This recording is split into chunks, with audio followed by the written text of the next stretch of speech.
Star Wars Dark Forces Remaster. Released February of 2024. Available on all modern platforms. Retailing for $29.99. As the title suggests, this is a remaster. A remaster of a game from 1995.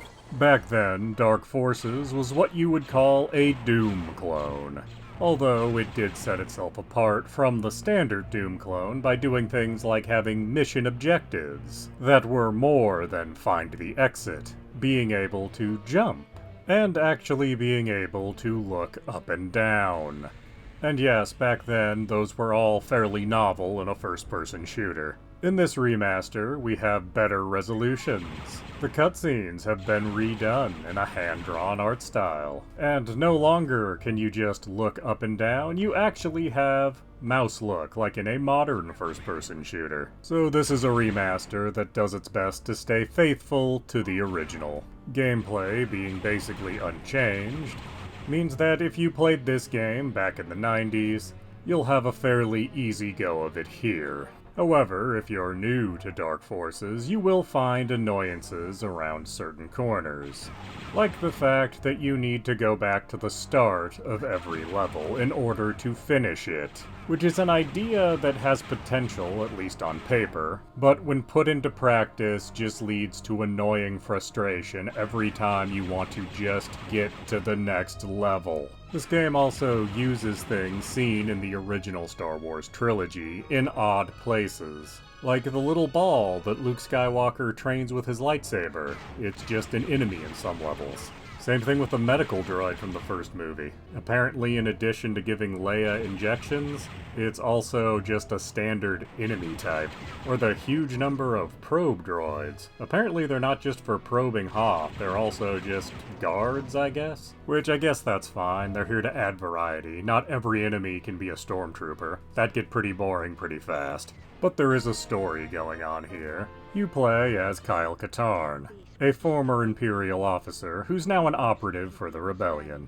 The game starts with you trying to get information on the Dark Trooper project, and progresses to a point where you're stopping the Dark Trooper project.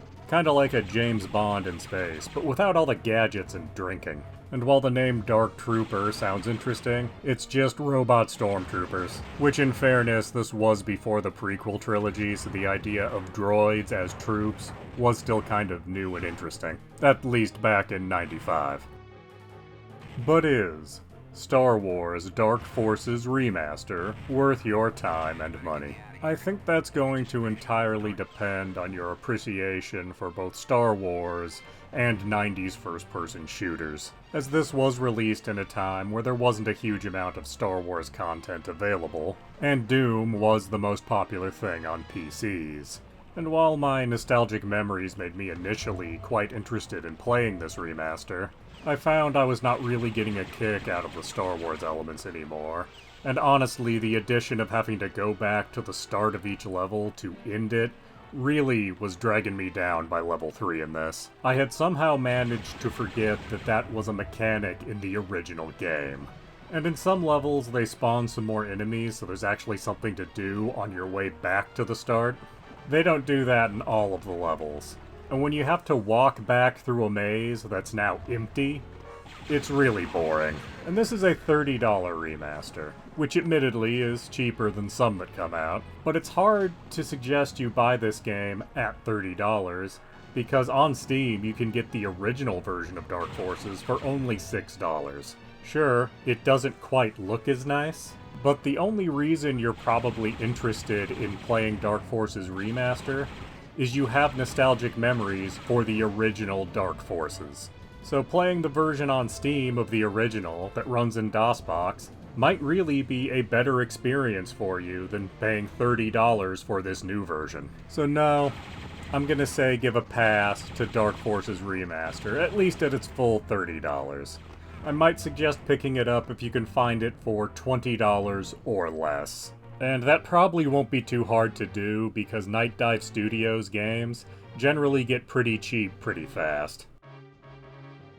Please do subscribe, comment, like, and tell your friends.